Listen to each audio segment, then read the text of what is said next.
এক সেকেন্ডের পার্থক্য না যে একটা ছেলে গল গল করে রক্ত পড়ছে। তো জুলাই গণ অভ্যুত্থানের পর এমন অনেক মানুষ তারা দেশে এসেছে। রাজধানীর বিজয়নগরে কালভার্ট এলাকায় ঢাকা ৮ আসনের স্বতন্ত্র প্রার্থী ও ইনকিলাব মঞ্চের মুখপাত্র শরীফ ওসমান হাদিকে গুলি করেছে সন্ত্রাসীরা। এই ঘটনার পর তাকে প্রথমে ঢাকা মেডিকেল কলেজ হাসপাতালে ভর্তি করা হয়। সেখানে অস্ত্রোপচার শেষে তাকে রাজধানীর এভারকেয়ার হাসপাতালে স্থানান্তর করা হয়।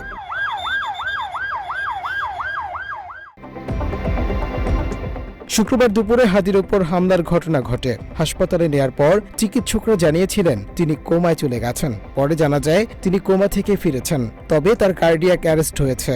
সন্ত্রাসীর গুলি হাদির মাথায় ঢুকে বেরিয়ে যায় বলে জানান চিকিৎসকরা। বুলেটের অংশবিশেষ ওসমান হাদির ব্রেনে রয়ে গেছে বলেও জানান তারা।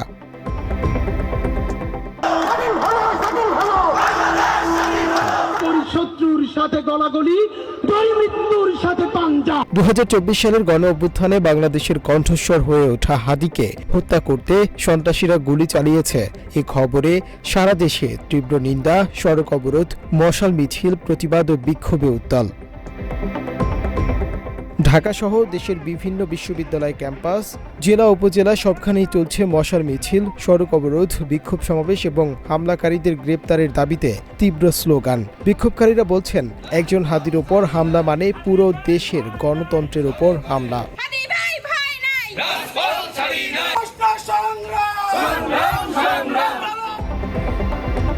মাদারীপুরে জেলা শহরের শকুনি লেকপাড়ের মুক্ত মঞ্চে সমাবেশ হয়। সমাবেশে বিএনপি, জামায়াত, এনসিপি, বৈষম্য বিরোধী ছাত্র আন্দোলন সহ বিভিন্ন সংগঠনের নেতারা উপস্থিত হন।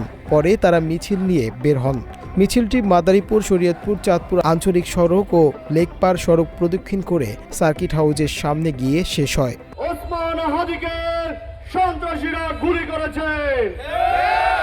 মাত্র ৩০% টাকায় জমির মালিক হয়ে নতুন বাংলাদেশের গড়ে তোলার স্বপ্ন দেখা বাংলা বসতি। সাতক্ষীরায় বিক্ষোভে ইসলামী আন্দোলন, গণ অধিকার পরিষদ, শিবির ও বৈষম্য বিরোধী ছাত্র আন্দোলনের নেতারা যোগ দেন। তারা বলেন, ওসমান হাদিকে গুলি করা হয়নি, গুলিটি করা হয়েছে জুলাই শক্তিকে এবং দেশের ফ্যাসিবাদ বিরোধী শক্তিকে। ওসমান হাদি তার উপরে এই যে ন্যাক্কারজনকভাবে গুলি করা হয়েছে।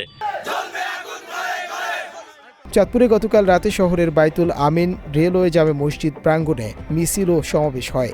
প্রতিবাদ সমাবেশে বক্তারা বলেন, একটি স্বাধীন দেশে নির্বাচনী মাঠে রাজনৈতিক প্রতিদ্বন্দ্বীকে হত্যার উদ্দেশ্যে হামলা চালানো গণতান্ত্রিক রাজনীতির জন্য ভয়াবহ হুমকি। অবিলম্বে হামলাকারীদের গ্রেপ্তার, ঘটনার সুষ্ঠু তদন্ত এবং দৃষ্টান্তমূলক শাস্তির দাবি জানান তারা।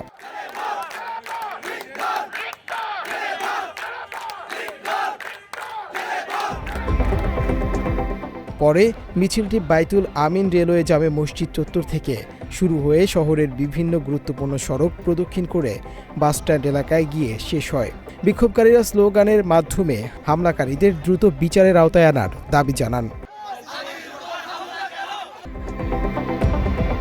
ব্রাহ্মণবাড়িয়ায় হাদির উপরে হামলাকে টার্গেট কিলিং আখ্যা দিয়ে ব্যাপক বিক্ষোভ হয়। বিপ্লবী ছাত্র জনতা সন্ধ্যায় জেলা মসজিদ রোড প্রাঙ্গণ থেকে বিক্ষোভ মিছিল বের করে। সে সময় শিক্ষার্থীরা হামলাকারীদের দ্রুত গ্রেপ্তার ও দৃষ্টান্তমূলক শাস্তির দাবি জানান।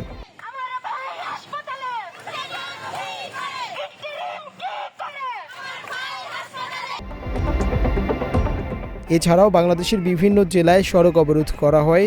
অবরোধকারীরা বলেন, ওসমান হাদির উপর হামলাকারীদের আগামী ২৪ ঘন্টার মধ্যে গ্রেপ্তার করতে না পারলে তারা আরও কঠোর কর্মসূচি ঘোষণা করবেন। হাদির উপর হামলার ঘটনাটি পরিকল্পিত দাবি করে দ্রুত দোষীদের আইনের আওতায় আনার দাবি করেন তারা। ওসমান হাদির ভাষায় আমরা বলতে চাই, তার সাওয়া মাওয়া ছাইরা ফেলাতে হইব। Desk report, Bangla addition.